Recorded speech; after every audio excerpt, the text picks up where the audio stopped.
Alhamdulillahi rabbil alamin hamdan yuafi ni'mahu wa yukafi mazidah. Ya Rabbana lakal hamdu kama yanbaghi li jalali wajhika wa azimi sultanik. Ashhadu an la ilaha illallah wahdahu la syarika lah wa ashhadu anna Muhammadan abduhu wa rasuluh.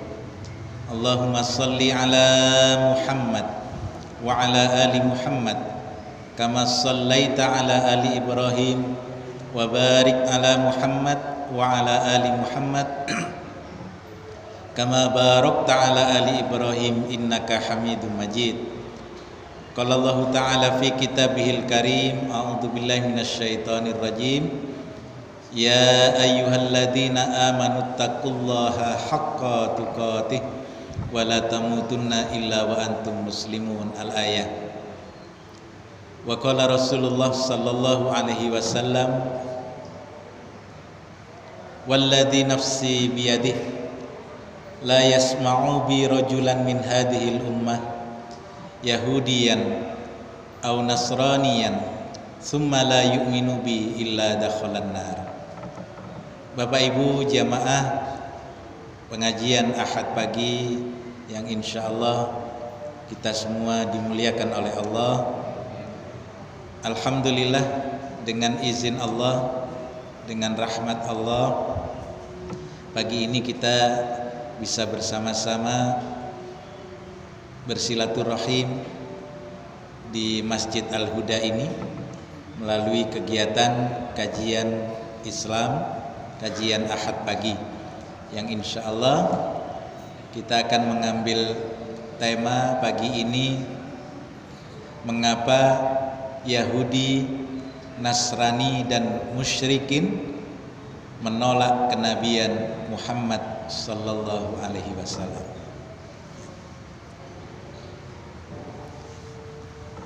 Jadi tema ini berapa bulan yang lalu Pak Budi, sebelum pecahnya kasus Gaza kemarin ya, kasus 7 Oktober, di mana saudara-saudara kita di Palestina dibantai oleh Zionis Yahudi, dan semakin hari semakin parah kebiadaban para Zionis itu. Karena itu dunia sudah mengutuk mereka. Bukan lagi sekedar permasalahan Palestina dengan Zionis Yahudi, tapi ini sudah kejahatan kemanusiaan. Karena itu sebagai manusia yang sehat, sebagai manusia yang akalnya sehat, pasti akan mengutuk kebiadaban Zionis Yahudi yang saat ini mereka pertontonkan kepada dunia di tepi Gaza, kepada saudara-saudara muslim kita khususnya, dan terhadap umat manusia di sana. Kita mengikuti beritanya, korbannya bukan lagi mereka yang militan, tapi korbannya sudah terdiri dari anak-anak dan para wanita. Korbannya bukan hanya muslim, tapi siapa yang berada di situ sudah menjadi korban. Baik yang muslim, Yahudi sendiri, bahkan Kristen juga menjadi korban. Korbannya bukan lagi manusia, tapi kejahatan dan kebiadaban Zionis Yahudi ini sudah mulai menyasar segala hal. Rumah sakit, sekolah, rumah-rumah penduduk, sabotase air, sabotase kepentingan dasar hidup manusia, semuanya sudah dilakukan oleh Zionis Yahudi. Inilah kebiadaban Yahudi. Dan alhamdulillah pagi ini kita mengambil tema, mengapa Yahudi, Nasrani dan musyrikin itu menolak kenabian Muhammad sallallahu alaihi wasallam. Jadi sebelum kita melanjutkan kajian, mari sejenak kita bermunajat kepada Allah, berdoa khususnya untuk saudara-saudara kita muslim dan mukmin yang meninggal, yang wafat, yang menjadi syuhada di bumi para nabi Palestina.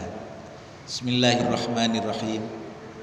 Allahumma salli ala Muhammad wa ala ali Muhammad kama sallaita ala ali Ibrahim wa barik ala Muhammad wa ala ali Muhammad kama barakta ala ali Ibrahim innaka Hamidum Majid.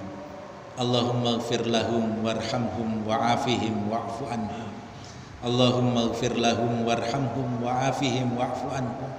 Allahumma ighfir lahum warhamhum wa'afihim wa'fu anhum.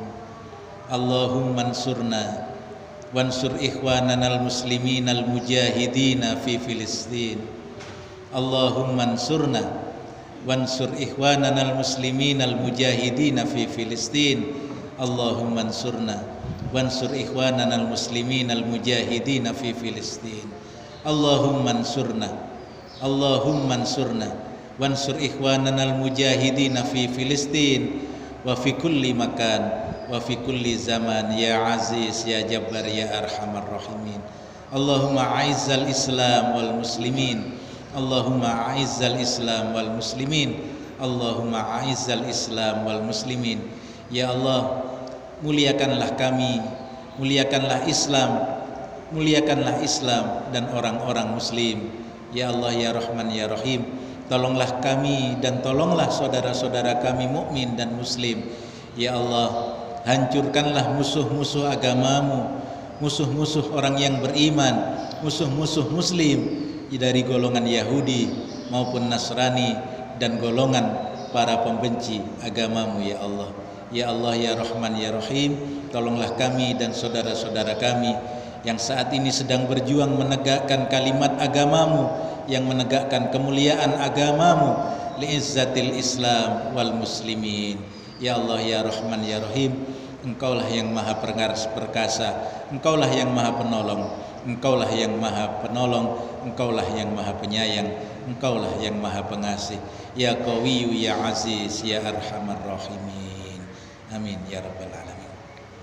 Bapak Ibu yang dimuliakan Allah, jadi ada 3 kelompok, bahkan bisa jadi 4 ini,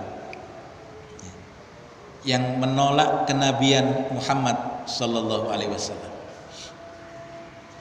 Kelompok yang pertama adalah kelompok Yahudi dan Nasrani yang biasa disebut atau dikenal dengan nama Ahlul Kitab.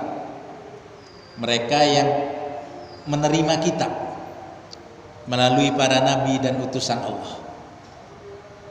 Yahudi dinisbatkan kepada Bani Israel yang mengaku beriman kepada Nabi Musa alaihissalam, dan melalui Nabi Musa alaihissalam kemudian Allah membimbing Bani Israel ini dengan kitab yang bernama Taurat. Tidak hanya di situ, sampai wafatnya Nabi Musa alaihissalam diganti oleh Nabi Harun alaihissalam tetap menggunakan syariat Taurat. Nabi Harun alaihissalam wafat, dipimpin Bani Israel ini. Bani Israel ini ada 12 suku. Salah satu suku yang terbesar itu adalah suku Yahuda, dari keturunan anak Nabi Yakub alaihissalam yang tertua, yaitu Yahuda. Jadi dari Yahuda ini kemudian berkembang menjadi yang paling besar kaumnya, keturunannya paling banyak, sehingga kemudian keyakinan agama yang dianut oleh Bani Israel ini dinisbatkan kepada anak yang pertama ini, keturunan anak yang pertama, Yahuda atau Yahudi.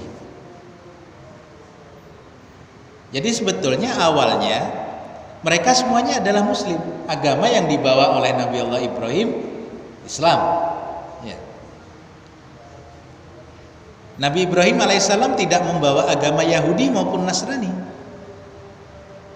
agama yang dibawa oleh Nabi Allah Ibrahim alaihissalam dan seluruh nabi semuanya adalah Islam. Nabi Ibrahim alaihissalam punya anak dua, Ismail dan Ishak.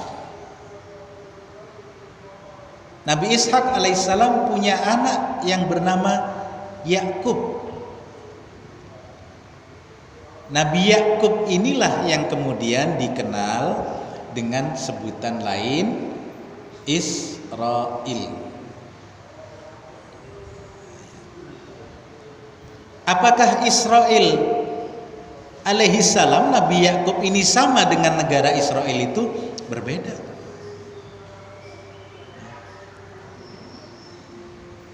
Jadi memang Zionis Yahudi setelah tahun 48 atau 68, setelah tahun 48 mereka masuk dari luar, dari pengusiran. Mereka sudah ada yang di Jerman, mereka ada di Inggris, ada di Prancis, ada di berbagai tempat. Kemudian oleh Inggris dikembalikan, mereka yang di pengungsian itu dibalikkan lagi ke Palestina.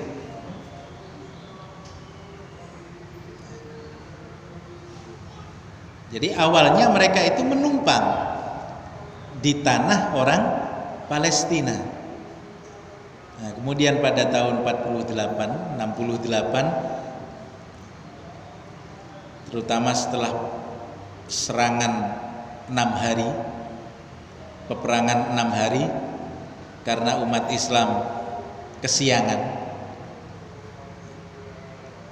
sholat subuhnya terlambat, bangunnya terlambat, akhirnya kedahuluan oleh Zionis Yahudi. Serangan diawali oleh Zionis Yahudi, justru negara-negara Islam pada waktu itu kocar-kacir karena mereka telah terlambat. Sama seperti kita, Pak, ketika kita terlambat akhirnya kedandapan, banyak yang ketinggalan. Mestinya mau bawa laptop tertinggal karena keburu-buru semuanya. Sementara yang bangunnya tepat waktu sudah siaga menembak terus. Nah, karena kekalahan di situ, akhirnya mereka memproklamasikan dirinya, mendirikan negara namanya Israel. Kenapa mereka mendirikan nama dengan nama Israel? Mereka memang sengaja. Yang pertama, hendak mengulang lagi kejayaan pada masa kerajaan Bani Israel terpecah menjadi dua. Kemudian tinggal satu yang kuat. Kemudian mereka hancur, mereka mau balik lagi mengembalikan kejayaan masa keemasan waktu itu. Itu yang pertama. Yang kedua, maksud mereka memberikan nama Israel karena mereka punya tujuan. Apa tujuannya? Ketika mereka melakukan kebiadaban, ketika mereka melakukan kezaliman, ketika mereka melakukan kejahatan di atas muka bumi ini, manusia di dunia, khususnya umat Islam, bukan lagi melaknat Yahudi, tapi akan melaknat Israel. Padahal Israel ini adalah nama lain dari Nabi Yakub alaihissalam, anak keturunan Nabi Israel ini yang disebut Bani Israel. Jadi kalau kita membaca Al-Quran, ya Bani Israel adzkuru ni'matallah nikmati allati an'amtu alaikum wa anni faddaltukum alal alamin. Siapa Bani Israel? Anak keturunan Nabi Yakub. Apa agama Nabi Yakub alaihissalam? Al-Quran menjelaskan lagi, am kuntum syuhada'a idh hadara Yaqubal maut idh qala li banihi ma ta'buduna min ba'di. Anak-anaknya menjawab, Bani Israel menjawab, 12 anak laki-laki Nabi Yakub dan satu anak perempuan Nabi Yakub menjawab, qalu na'budu ilahaka wa ilaha abaika Ibrahim wa Ismail wa Ishaq ilahan wahida wa nahnu lahu muslimun. Jadi Bani Israel dan Israel alias Nabi Yakub alaihissalam, Ishak, Ismail dan Ibrahim itu adalah orang-orang muslim beragama Islam, dan itu yang diwasiatkan oleh Nabi Yakub alaihissalam sebelum beliau wafat kepada anak-anaknya dengan pertanyaan, am kuntum syuhada'a id hadara Yaqubal maut. Ini pertanyaan yang tidak membutuhkan jawaban dari kita. Inilah gaya bahasa Al-Quran. Jadi Allah bertanya untuk mengingatkan kita. Tidakkah kamu menyaksikan? Yang pasti kan kita tidak menyaksikan, Pak. Bahkan Rasulullah Shallallahu Alaihi Wasallam sendiri pun tidak menyaksikan ketika Nabi Yakub Alaihissalam itu berwasiat kepada anak-anaknya. Tapi Allah menggunakan gaya bahasa yang luar biasa ini untuk menggugah, untuk memberitahu kita semua. Am kuntum syuhada'a id hadara Yaqubal maut. Tidakkah kamu menyaksikan bagaimana ketika Nabi Yakub atau Israil alaihissalam mengalami sakaratul maut, mendekati ajal beliau, menjelang wafat beliau, apa yang dilakukan oleh Nabi Israil alaihissalam? Beliau kumpulkan anak-anak beliau, kemudian beliau bertanya, ma ta'buduna min ba'di. Wahai anak-anakku tersayang, kalau bapak mati nanti, apa yang kamu sembah? Jadi pertanyaannya adalah pertanyaan tentang apa yang akan disembah oleh anak-anak Nabi Yakub. Hampir sama dengan pertanyaan para orang tua zaman sekarang. Ma ta'kuluna min ba'di. Bedanya cuma itu saja. Yang satu ma ta'buduna min ba'di, yang lain menyatakan ma ta'kuluna min ba'di. Nabi Yakub mengkhawatirkan akidah anaknya. Nabi Yakub alaihissalam mengkhawatirkan kalau bapak mati nanti, nah apa yang kamu sembah nak? Masihkah kamu akan menyembah Tuhan yang aku sembah? Masihkah kamu akan berada di atas syariatnya, syariat Nabi Allah Ibrahim alaihissalam? Masihkah kamu nak akan menyembah Tuhanku, Tuhan kakekmu Ishak, Tuhan kakekmu Ismail, Tuhan kakek buyutmu Ibrahim alaihissalam? Kekhawatiran orang tua yang luar biasa terhadap keselamatan akidah anak-anaknya. Namun sekarang sudah lebih banyak, mudah-mudahan kita tidak termasuk golongan ini. Jadi pertanyaan orang tua kepada anak-anaknya, ma ta'kuluna min ba'di. Kalau bapak mati nak, kamu makan apa? Jadi yang lebih dikhawatirkan adalah urusan perut, urusan duniawinya. Padahal adakah jaminan kalau orang tuanya kaya, anak-anaknya juga pasti akan kaya?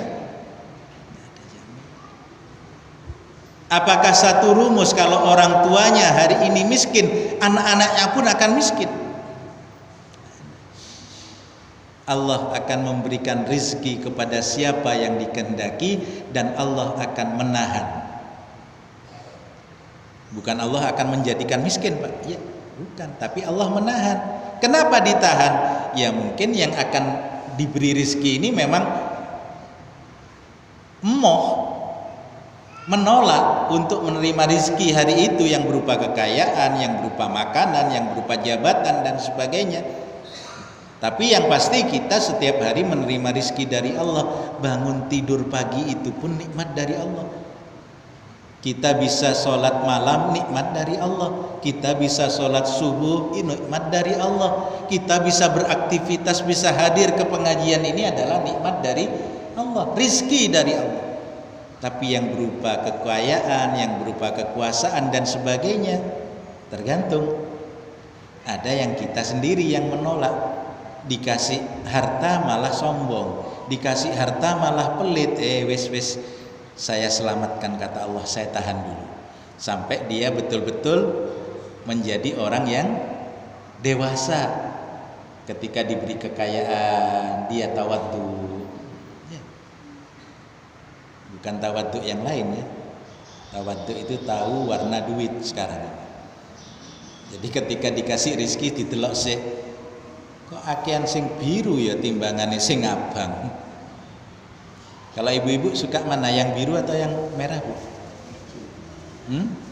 Atau yang hijau? Pilihannya 3, merah, biru, hijau. Ayo.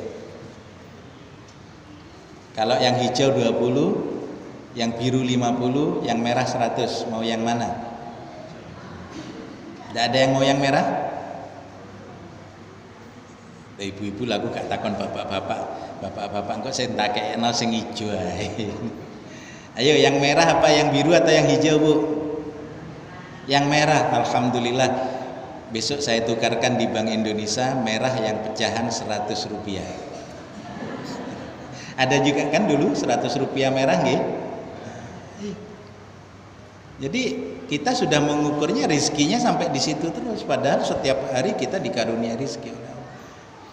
Jadi ini kekhawatiran Nabi Yakub. Alhamdulillah anak-anak beliau ini sudah digembleng oleh Nabi Yakub akidahnya, sehingga anak itu menjawab, qalu na'budu ilahaka, mereka menjawab, kami akan menyembah Tuhanmu, wa ilaha abaika, dan kami akan menyembah Tuhan bapakmu. Siapa? Ibrahim wa Ismail wa Ishak. Kami akan menyembah Tuhannya Ibrahim, Tuhannya Ismail, dan Tuhannya Ishak. Siapa dia? Ilaha wahidah, Tuhan yang esa, Tuhan yang ahad, Tuhan yang hanya satu. Dia tidak bercabang, dia tidak beranak, tidak diperanakan, tidak seperti keyakinan Nasrani. Sepeninggal Nabi Isa alaihissalam, Nasrani pecah menjadi 2. Yang pertama Nasrani tauhid, yang kedua Nasrani syirik. Siapa Nasrani yang tauhid?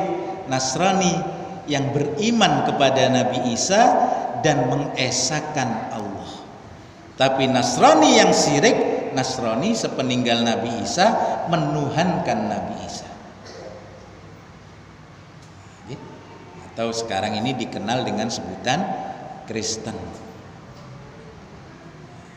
Bolehlah mau jadi Kristen Katolik, Kristen apa saja, pokoknya Kristen.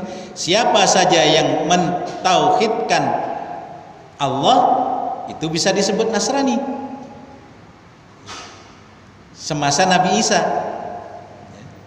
Tapi yang sudah menyekutukan Allah, maka dia adalah termasuk Nasrani syirik. Sekarang ini terserah mau jadi sektenya Katolik, mau jadi Protestan, mau jadi apa saja, selama menjadikan Allah bersekutu dengan Nabi Isa, menganggap Nabi Isa bagian dari ketuhanan, maka dia termasuk golongan Nasrani yang musyrik. Paham ya? Balik lagi. Jadi Bani Israel menjawab, kami akan beriman, kami akan menyembah Tuhanmu, Tuhan bapakmu Ibrahim, Ismail, dan Ishak, ilaha wahidah wa nahnu lahu muslimun, dan kami semua adalah termasuk orang-orang yang berserah diri, kami semua adalah termasuk orang-orang yang muslim. Jadi semua itu adalah beragama Islam. Baru sepeninggal Nabi Daud alaihissalam diganti oleh Nabi Sulaiman. Nabi Sulaiman wafat, kerajaan Bani Israel pecah menjadi 2, utara dan selatan. Kemudian terjadi peperangan sesama Bani Israel sendiri, antara yang utara dan selatan. salah satunya yang menang yaitu kerajaan Yahuda. Akhirnya Yahudi ini menjadi nama agama bagi golongan Bani Israel, dinisbatkan kepada Bani Israel. Kenapa Bani Israel? Kenapa golongan Yahudi ini menolak kenabian Muhammad Shallallahu Alaihi Wasallam? Kan itu persoalannya ya.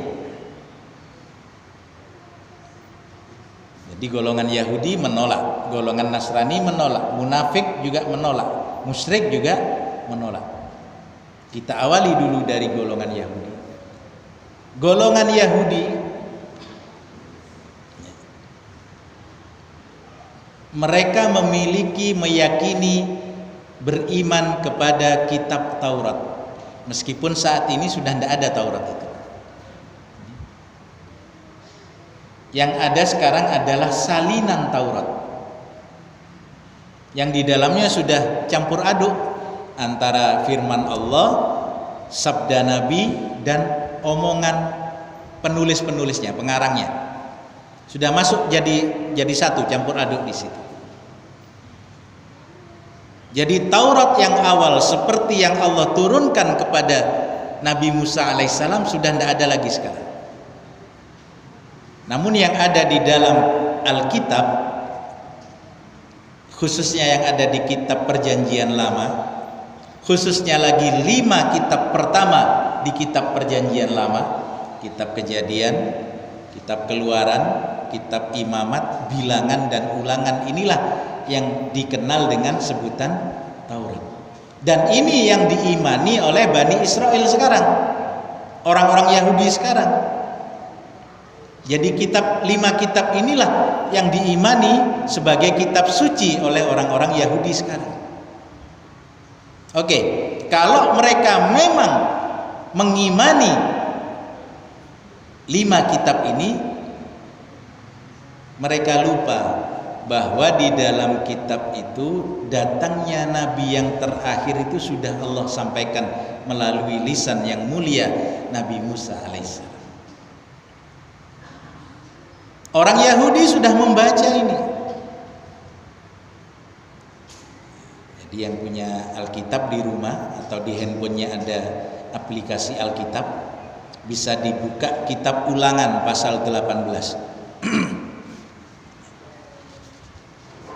Kitab Ulangan pasal 18 ayat yang ke-18 berbunyi, seorang nabi akan kubangkitkan bagi mereka dari antara saudara mereka seperti engkau ini. Aku akan menaruh firmanku dalam mulutnya dan dia akan mengatakan kepada mereka segala yang kuperintahkan kepadanya. Orang yang tidak mendengarkan segala firmanku yang akan diucapkan nabi itu demi namaku, daripadanya akan kutuntut pertanggungjawaban. Tetapi seorang nabi yang terlalu berani untuk mengucapkan demi namaku perkataan yang tidak kuperintahkan untuk dikatakan olehnya, atau yang berkata demi nama Allah yang lain, nabi itu harus mati. Kitab Ulangan pasal 18 ayat 18, ini intinya. Allah berfirman kepada Bani Israel melalui lisan yang mulia Nabi Musa alaihissalam, aku akan membangkitkan seorang nabi bagi mereka dari segala saudara mereka. Aku akan menaruh firmanku ke dalam mulutnya dan dia akan menyampaikan semua yang dia dengar. Jadi Allah akan membangkitkan seorang nabi. Siapa nabi yang akan dibangkitkan oleh Allah? Dari segala saudara Bani Israel. Artinya apa? Nabi itu tidak lagi berasal dari Bani Israel. Nabi yang seperti Nabi Musa yang Allah janjikan akan dibangkitkan, itu akan berasal dari bangsa lain, tapi masih bersaudara dengan Bani Israel. saudaranya Bani Israel itu adalah Bani Ismail. Karena Bani Israel adalah anak Israel, anaknya Nabi Yakub. Nabi Yakub anaknya Nabi Ishak. Nabi Ishak punya saudara Nabi Ismail alaihissalam. Keduanya ini adalah anak dari Nabi Allah Ibrahim alaihissalam. Jadi melalui lisan yang mulia Nabi Musa alaihissalam, Allah berjanji, aku akan membangkitkan seorang nabi dari segala saudara mereka. Ya. Seorang nabi dari tengah-tengahmu.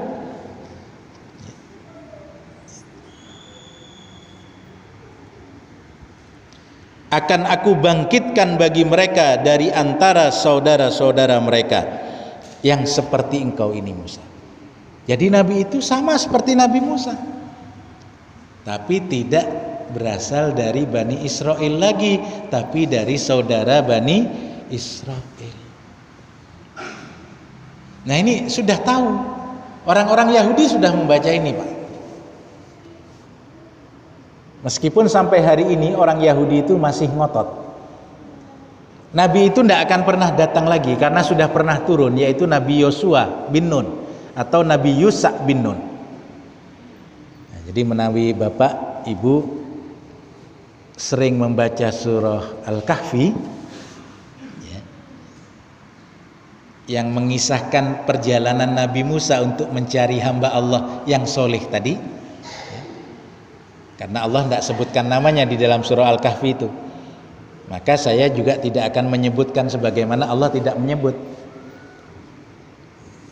Kok jarene lho kok ci ewani ne nyebut jenenge wong Gusti Allah gak nyebut jenenge kok. Nah, biasanya orang kan mengatakan Nabi Musa mencari Nabi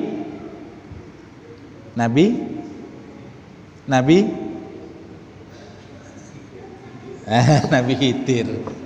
Lah kok ya ngerti nek sampean niku Nabi Musa goleki Nabi Khidir, wong Allah aja ndak sebutkan namanya kok. Allah hanya menyebut Nabi Musa mencari hambanya yang soleh, yang lebih unggul daripada Nabi Musa. Nah ketika Nabi Musa mencari itu bersama bujangnya di tepi laut itu yang membawa ikan, kata Nabi Musa, mana bekal kita, ayo kita makan. Si bujang tadi menjawab, ikannya tadi sudah lepas. Akhirnya kata Nabi Musa, kok gak ngomong ket mau kon, aku kan wis pesen, ketika ikan ini lepas kamu harus memberitahu aku. Akhirnya kembali balik menyusuri pantai ke tempat ikan itu tadi terlepas, maka disitulah kemudian Allah mempertemukan dengan nabinya, hambanya yang soleh, yang lebih pinter dari Nabi Musa tadi. Kemudian Nabi Musa mengikuti hamba ini. Jadi sampai di mana tadi? Yusa bin Nun. Jadi bujang yang bersama Nabi Musa, yang menemani Nabi Musa di perjalanan inilah Nabi Yusa atau Nabi Yosua. Bukan Nabi Joshua ya Bu ya. Kalau Joshua itu kan diobok-obok, airnya diobok-obok ya. Jadi Nabi Yosua atau Nabi Yusa bin Nun, sepeninggal Nabi Musa dan Nabi Harun, yang memimpin Bani Israel untuk masuk ke negeri Palestina dari Padang Tih. 40 tahun dihukum oleh Allah di Padang Tih karena mereka Bani Israel ini kebangetan, jian men. Jadi ketika Allah menjanjikan mereka diselamatkan oleh Allah dari kekejaman Fir'aun ya, mereka diselamatkan oleh Allah ketika menyeberangi laut ya. Allah memberikan mukjizat kepada Nabi Musa, dipukul laut itu terbelah, selamat Bani Israel. Tapi ketika Allah perintahkan masuk ke Baitul Muqaddas, Nabi Musa mengatakan kepada kaumnya, ayo kita masuk. Kata mereka, di sana banyak orang-orang yang tinggi besar, kami takut Musa, nanti kami akan mati konyol di sana. Ayo, ini Allah sudah memerintahkan kita masuk ke sana. Mau idhab, pergilah engkau sendiri Musa bersama Tuhanmu. Nek kon menang aku melebu, nek kon mati mati dhewe. Nah ini tenggar tengkuknya Bani Israil, duableke Bani Israil. Berada di padang tih, dihukum oleh Allah di padang tih. Apakah lantas menyebabkan mereka bertaubat kepada Allah? Justru mereka lebih parah lagi. Di padang tih mereka teringat masa-masa di Mesir. Tuhan itu harus kelihatan. Akhirnya adalah kisah di dalam Al-Quran, yaitu kisah Al-Baqarah, penyembelihan sapi betina. Ada Samiri yang kemudian membuat patung anak lembu. Samiri ini melihat malaikat yang menunggang kuda. Mungkin dia termasuk orang yang agak sakti begitu ya. Jadi ngerti, oh ini yang menunggang kuda adalah malaikat. Bekas tapak kaki kuda tadi diambil oleh Samiri. Lalu Samiri berkata kepada Bani Israel, ayo kumpulkan seluruh perhiasan emas kalian. Dilebur jadi anak lembu. Kemudian bekas debu tadi dimasukkan ke dalam mulut anak lembu ini, sehingga anak lembu itu bisa begini,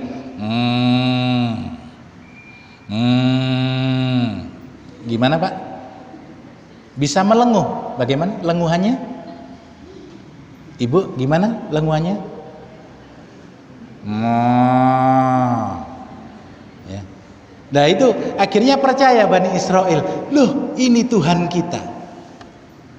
Padahal baru ditinggal 40 malam oleh Nabi Musa. Bukan 40 tahun, baru 40 malam ke Gunung Tursina untuk menerima Taurat. Balik-balik Nabi Musa dari Tursina melihat kaumnya sudah menyekutukan Allah. Luar biasa. Dihukum langsung oleh Allah pada waktu itu. Tidak sampai di situ, mereka di dalam pengasingan di padang tih 40 tahun itu dicukupi semuanya oleh Allah.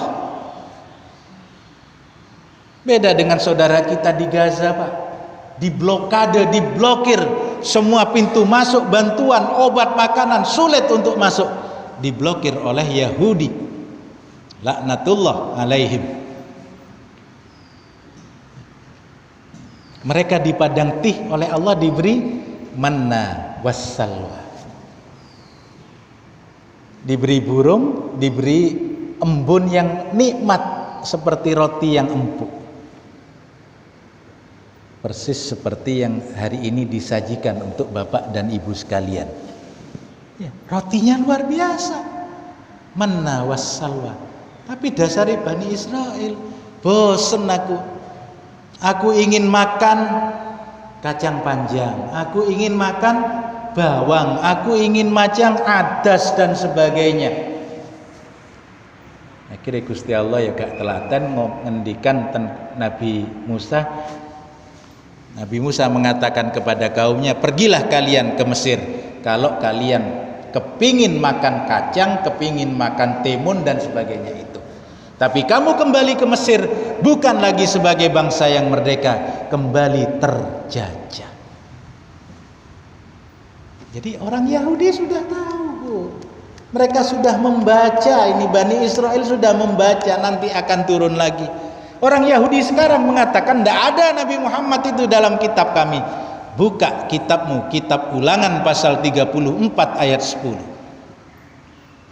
Di situ dikatakan, dan dari Bani Israel sudah tidak berbangkit lagi seorang nabi yang seperti Musa, yang dikenal oleh Allah wajah dengan wajah.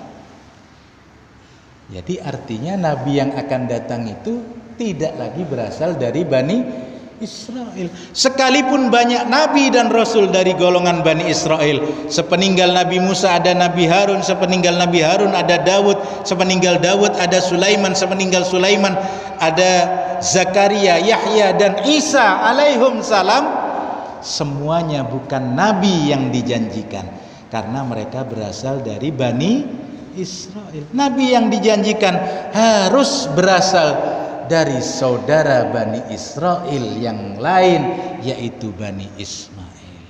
Nah, ini sakit hatinya orang-orang Yahudi. Loh, kok munculnya malah dari golongan Bani Ismail? Dari awal mereka sudah benci terhadap Ismail dan ibunya. Nabi Ismail ini anak dari istri keberapa sih? Ibu mesti gak jawab.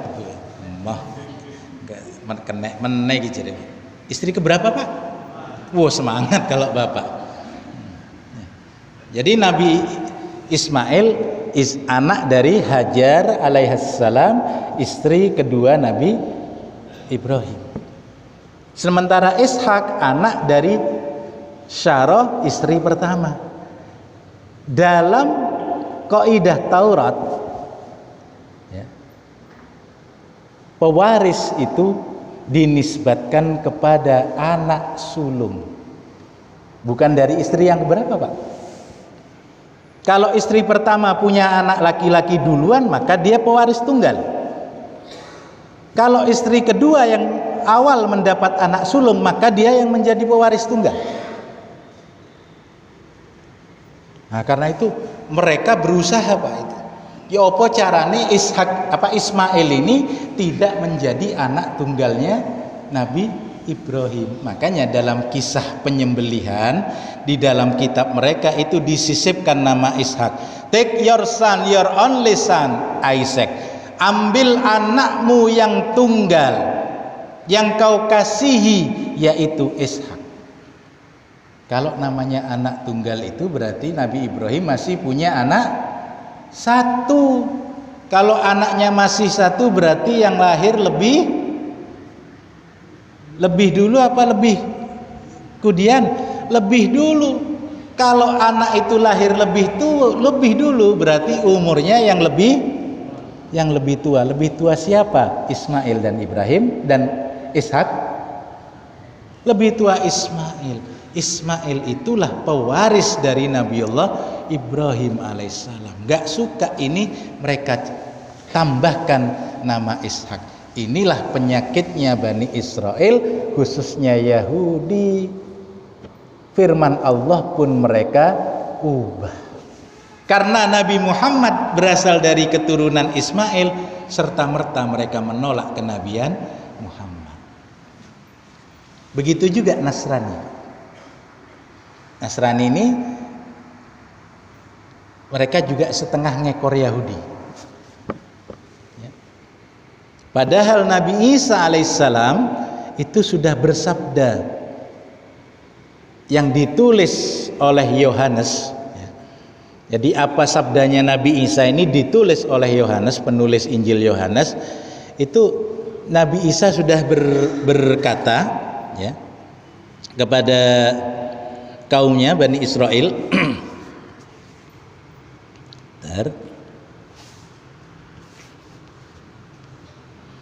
Jadi di dalam Injil Yohanes pasal 16 ayat yang ke-7, dimulai dari ayat yang ke-7, Nabi Isa alaihissalam berkata, namun benar yang kukatakan ini kepadamu adalah lebih berguna bagi kamu jika aku ini pergi.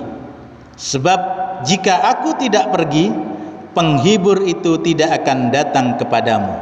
Tetapi jika aku pergi, aku akan mengutus dia kepadamu. Dan kalau dia datang, dia akan menginsafkan dunia akan dosa, kebenaran dan penghakiman. Kemudian pada ayat yang ke-13, ini yang paling penting. Jadi ayat ke-7, 13, 14 ini penting, inti dari ayat ini. Tetapi apabila ia datang, ya, jadi kan Nabi Isa tadi berkata, kalau aku pergi, barulah dia akan datang. Itu di ayat yang ke-7. Nah di ayat yang ke-13 beliau menegaskan, tetapi apabila dia datang, yaitu roh kebenaran, dia akan memimpin kamu ke dalam seluruh kebenaran, sebab dia tidak akan berkata-kata dari dirinya sendiri, tetapi segala sesuatu yang didengarnya itulah yang akan dikatakannya, dan dia akan memberitakan kepadamu hal-hal yang akan datang. Ayat yang ke-14, dia akan memuliakan aku, sebab dia akan memberitakan kepadamu apa yang diterimanya daripadaku. Kenapa dia memberitakan dari yang diterima Nabi Isa? Segala sesuatu yang Bapa punya adalah aku punya, sebab itu aku berkata, dia akan memberitakan kepadamu apa yang diterimanya daripadaku. Jadi syarat Nabi itu, roh kebenaran itu, ya, dia akan memimpin kalian ke dalam segala kebenaran, dan dia tidak akan berkata-kata menurut kemauannya sendiri. Sama kan dengan ulangan tadi yang disampaikan oleh Allah melalui Nabi Musa. Dia tidak akan berkata-kata menurut kemauannya, tapi yang semua yang dia dengar itulah yang akan dia katakan. Nabi Isa juga begitu. Dia juga akan menyampaikan semua yang dia terima. Diterima dari siapa? Dari Allah.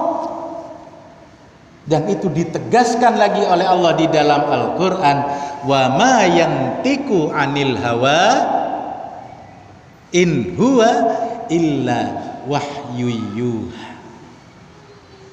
Tidaklah Muhammad itu mengatakan segala sesuatunya menurut hawa nafsunya, menurut kemauannya sendiri, menurut kehendaknya sendiri. Wa ma yantiku anil hawa in huwa illa wahyu yuha. Semua yang disampaikan oleh Rasulullah sallallahu alaihi wasallam di bawah bimbingan wahyu dari orang Yahudi. Sudah tahu Pak bahwa akan datang Nabi yang terakhir, yaitu Ahmad atau Muhammad sallallahu alaihi wasallam. Tapi mereka menolak Nabi Muhammad. Karena apa?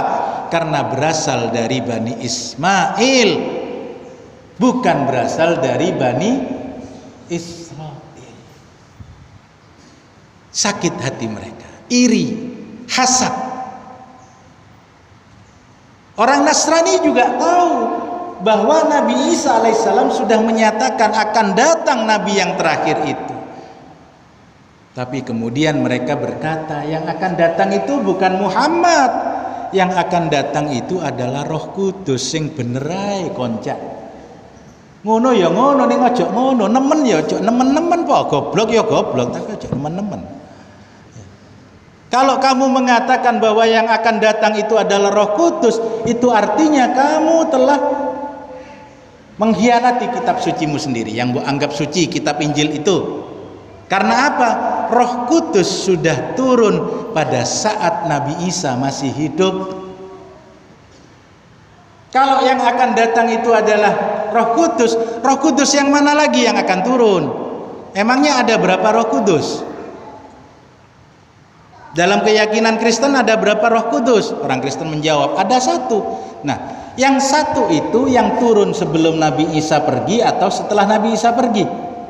Mereka menjawab, yang satu itu Roh Kudus yang akan datang setelah Nabi Isa pergi. Lah tak takokno lho, terus yang teko sadurunge Nabi Isa pergi itu Roh Kudus yang mana? Ya sama itu, enggak benar itu sudah. Buka Yohanes pasal 1 ayat 32. And John bear record, I saw the Spirit descending from heaven like a dove. Inilah kesaksian Yohanes sang pembaptis atau Nabi Yahya alaihissalam.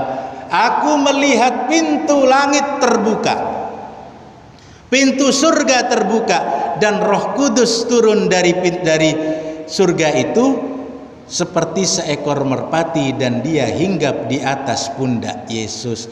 Jadi ketika Yesus masih ada di dunia, dibaptis, dimandikan oleh Nabi Yahya alaihissalam di sungai Yordan, Roh Kudus sudah turun dari surga hinggap di atas pundak Yesus. Tapi Yesus sebelum beliau pergi sudah mengatakan, Roh penghibur itu akan datang, syaratnya aku harus pergi. Itu artinya dia seorang manusia.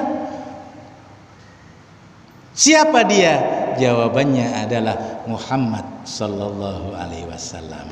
2 sesi kenapa Yahudi dan Nasrani sudah tersampaikan waktu jam 7. Budiana sudah ngambil mic, apa yang mau disampaikan monggo Budiana. Kita break sejenak. Kok nek kongkon ngrungokno aku terus podo-podo semaneng kabeh. Oh, Pak Dokter tetep ngomong apa nih. Nah, silahkan Ibu Bapak sekalian, hidangan sudah tersedia di depan Anda semua. Rasanya mubadir kalau hanya dipandangi, silahkan dinikmati. Saya juga mau minum dulu, nggih. Monggo Bu Diana. Terima kasih Ustaz.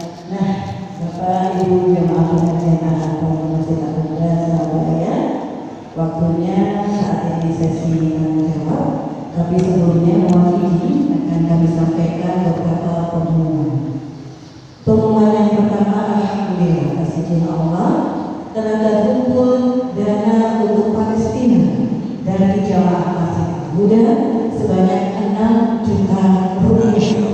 Sementara di Lazismu Surabaya totalnya 949.942 rupiah. Alhamdulillah, Allahu Akbar. Semoga yang sudah terkumpul dan tercatat ini Allah jadikan wasilah para muslimin rahimahullah untuk mendapatkan pertolongan Allah. Kemudian saudara-saudara kita dari Palestina pun senantiasa dikuatkan iman tauhidnya, diberi kemerdekaan, dan kita semua yang ada di sini bisa menjadi saksi bahwa perjuangan mereka tidak main-main. Nah, kemudian untuk ahad bulan depan, pengajian ahad pagi bulan depan, insya Allah Masjid Al-Huda Surabaya akan menghadirkan Ustaz Haris Bangun Samudra dengan tema Nabi Muhammad dalam Bible dan Nabi Isa dalam Al-Quran. Dan pengumuman yang terakhir, pada pengajian ahad pagi bulan lalu di bulan Oktober 2023 telah terkumpul infak sebesar 1.386.000. Kami ucapkan barakallahu fikum wa alaikum. Semoga pagi ini infaknya lebih besar karena semata-mata untuk kemakmuran masjid dan juga kemaslahatan umat. Amin. Baik, kami buka sesi tanya jawab dari jamaah bapak-bapak dan juga ibu-ibu. Monggo, satu pertanyaan.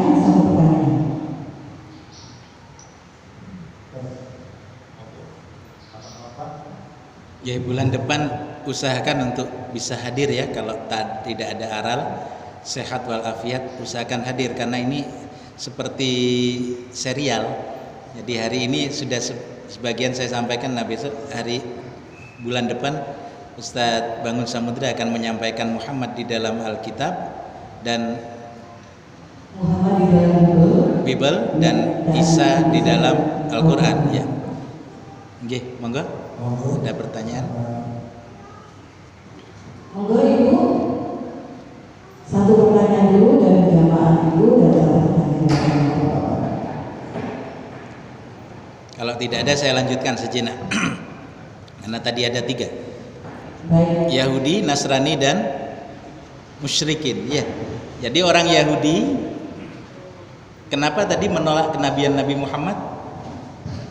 Karena sakit hati. Di luar harapan mereka, mereka berharap nabi terakhir itu datangnya dari golongan mereka sendiri, dari Bani Israel. Tapi Gusti Allah punya kehendak lain. Ya. Jadi Allah punya hak. Allah akan memberikan kenabian itu kepada siapa saja, itu terserah Allah. Ya. Itu sepenuhnya hak Allah. Nah, orang Yahudi menolak ini, kenabian Muhammad, sakit hati mereka.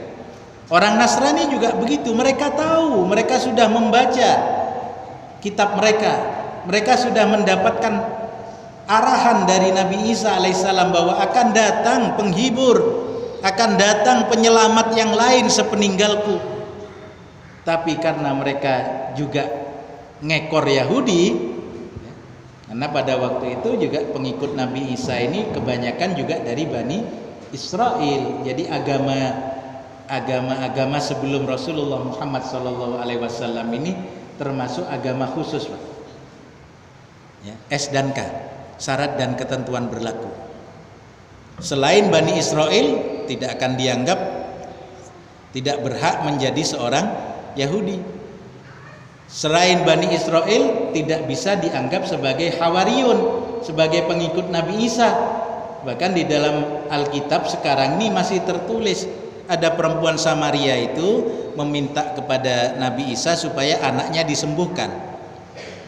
Sampai Nabi Isa alaihissalam sendiri tidak mau menyembuhkan anaknya orang Samaria, karena dia bukan dari golongan Bani Israel.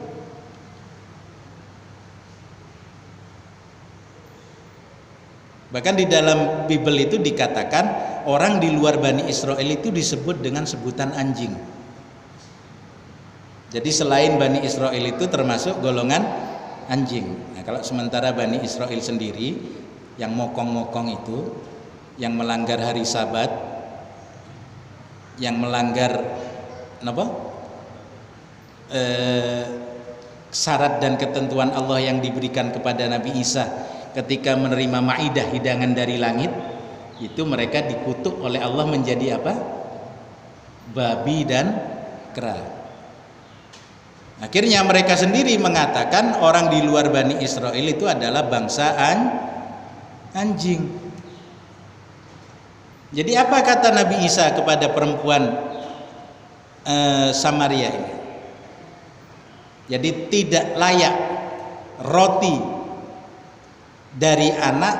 untuk anak diserahkan kepada anjing. Jadi karena roti, ajaran yang dibawa oleh Nabi Isa alaihissalam ini khusus untuk anak-anak kesayangan dari Allah, yaitu Bani Israel. Jadi tidak pantas roti ini diberikan kepada anjing. Akhirnya perempuan Samaria ini berkata, kalau kami tidak layak mendapatkan roti, maka biarlah remah-remah roti yang akan kami pungut.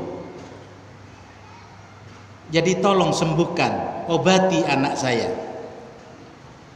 Jadi melihat keteguhan, melihat keinginan dari perempuan, seorang ibu yang ingin anaknya disembuhkan diobati oleh Nabi Isa ini, kemudian Nabi Isa mengobati anak perempuan Samaria.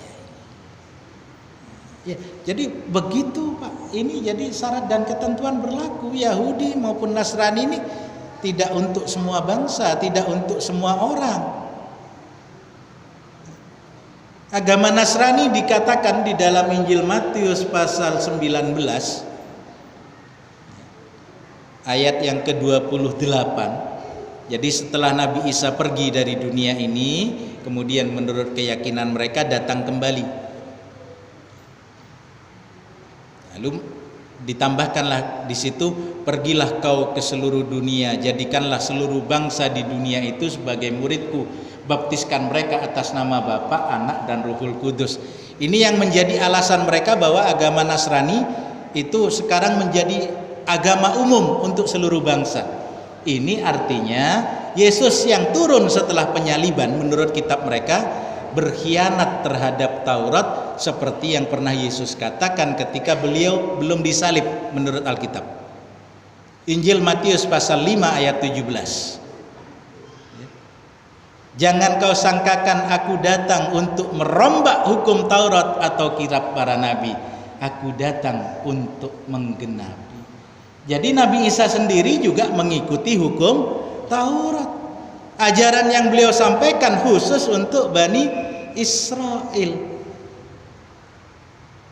Jadi agama yang universal itu setelah Nabi Isa alaihissalam pergi, turunlah Nabi yang terakhir yang wa ma yantiku anil hawa in huwa illa wahyu yuha. Tadi Rasulullah mengatakan bahwa Islam itu, agama yang beliau bawa ini adalah menjadi rahmat bagi semesta alam. Siapapun, apakah dia mengaku Yahudi ataukah Nasrani, apakah dia seorang Arab atau seorang non-Arab, apakah hidungnya mancung ke depan atau mancung ke dalam, semua yang sudah mendengar kenabian Muhammad SAW ini wajib hukumnya untuk mengikuti syariat beliau.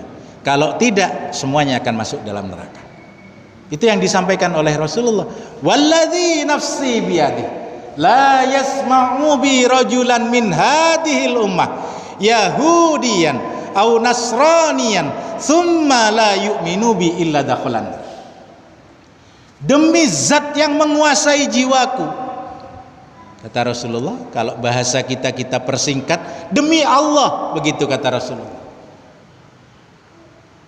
Walladzi nafsi biyadi la yasma'u bi rajulan min hadhil ummah.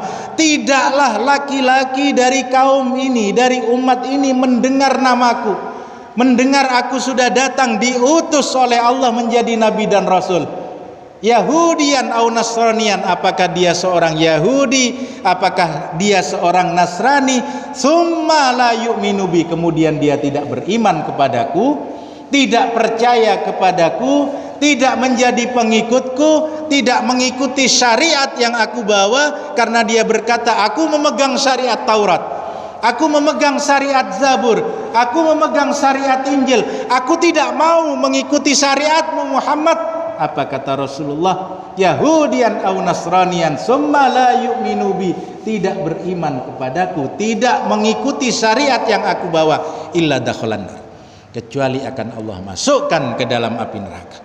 Na'udzubillah summa na'udzubillah. Jadi ini Rasulullah sudah menyatakan tidak mau ikut Rasulullah, tidak mau masuk ke dalam Islam, maka tempatnya adalah di neraka. Jadi kalau sekarang ini masih ada orang yang mengaku Yahudi tapi menolak masuk Islam, mengikuti agama Muhammad SAW, tempatnya di neraka. Ada yang mengaku Nasrani tapi menolak untuk masuk ke dalam agama yang dibawa oleh Nabi Muhammad dan sudah distempel oleh Allah, al-yauma akmaltu lakum dinukum wa atmamtu alaikum ni'mati wa raditu lakumul islami dina, menolak masuk ke dalam Islam, tempatnya di dalam neraka.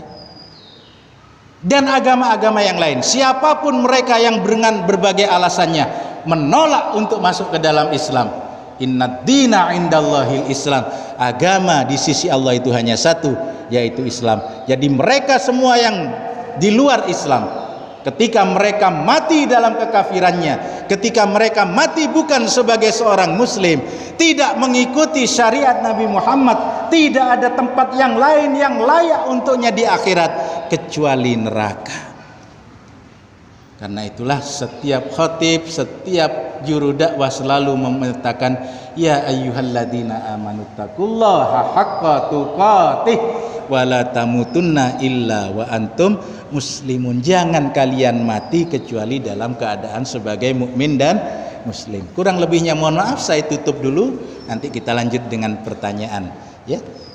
Billahi taufiq wal hidayah. Subhanakallahumma rabbana wa bihamdika asyhadu an la ilaha illa anta astaghfiruka wa atubu ilaih. Assalamualaikum warahmatullahi wabarakatuh. Waalaikumsalam warahmatullahi wabarakatuh. Baik, sesi pertanyaan masih terbuka ya Ustaz? Oke. Oke. Ibu mungkin